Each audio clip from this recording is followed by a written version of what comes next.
આજરોજ પ્રેસ મીડિયાના માધ્યમથી જે હમણાં થોડા સમય પહેલાં જે શ્રાવણી મેળાનું આયોજન થયું ત્યારે જે 2 કરોડ અને 7 લાખ શ્રાવણી મેળામાં જે જામનગર મહાનગરપાલિકાને આવક થઈ હતી એ બાબતની જે વાત કરવી છે તો જ્યારે જામનગરમાં 2 કરોડ 7 લાખની આવક મહાનગરપાલિકાએ દર્શાવી છે તેની સામે મહાનગરપાલિકાના એકાઉન્ટમાં 1 કરોડ અને 66 લાખ જેટલી રકમ જ જમા થવા પામી છે.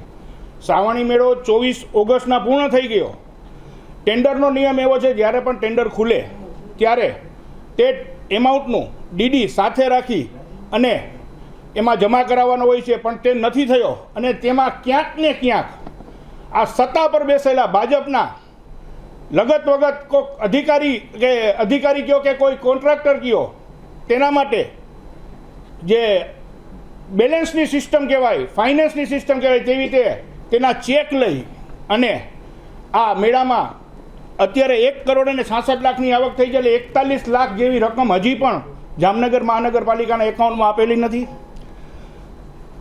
આમાં 100% એ સાબિત થાય છે કે અધિકારીઓ જે ઉચ્ચ કક્ષાના અધિકારીઓ છે, કાર્યપાલક ઇન્જિનિયર હોય કે નાયબ ઇન્જિનિયર હોય, તેનું ધ્યાન રાખી અને આ કોન્ટ્રાક્ટરોને માલામાલ કરી દેવાની નીતિની સાથે આ કાર્ય કરવામાં આવેલું છે.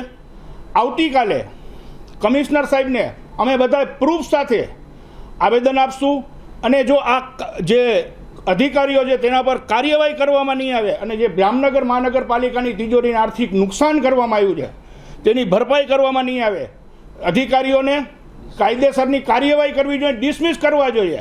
તે કરવામાં નહીં આવે, ફોજદારીની કલમ લગાવવી જોઈએ. તે કરવામાં નહીં આવે તો કાલે કમિશનર સાહેબની ચેમ્બર સામે ધારણા કરવામાં આવશે, સ્ટેન્ડિંગ કમિટીમાં ધારણા કરવામાં આવશે અને જનરલ બોર્ડમાં પણ આ સવાલ ઉઠાવવામાં આવશે. અને આમાં જો મોટા મગરમચ્છોને બચાવવાનો પ્રયાસ કરવામાં આવશે અને નાની માછલીઓને મારવાનો પ્રયત્ન કરવામાં આવશે તો કોંગ્રેસ પરિવાર આ કદાચ ચલાવી નહીં લે. આના માટે અમારે જે કરવું પડશે પ્રજાને સાથે રાખી અને જામનગર મહાનગરપાલિકાના હિતમાં જે કાર્ય કરવું પડશે તે અમે કરવા તૈયાર છીએ.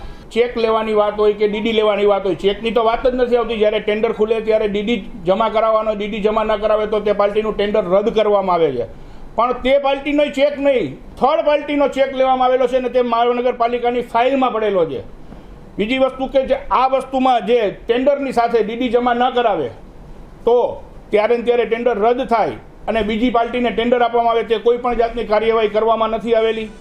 આમાં જો કોઈ પણ જાતના પગલાં નહીં લેવાય, કાયદેસરની ફોજદારી કાર્યવાહી તેના લગત અધિકારીઓ ઉપર થવી જોઈએ એવી અમારી માંગ છે. જો આમાં કોઈ જાતની કાર્યવાહી નહીં થાય તો અમે જનતાને સાથે રાખીને આમાં જે પણ કરવું પડશે તે અમે કરશું. કમિશનર કચેરીએ ધારણા કરશું, સ્ટેન્ડિંગ કમિટીની સામે ધારણા કરશું અને જનરલ બોર્ડમાં પણ આ બાબતે અમે ઉગ્ર રજૂઆત કરશું.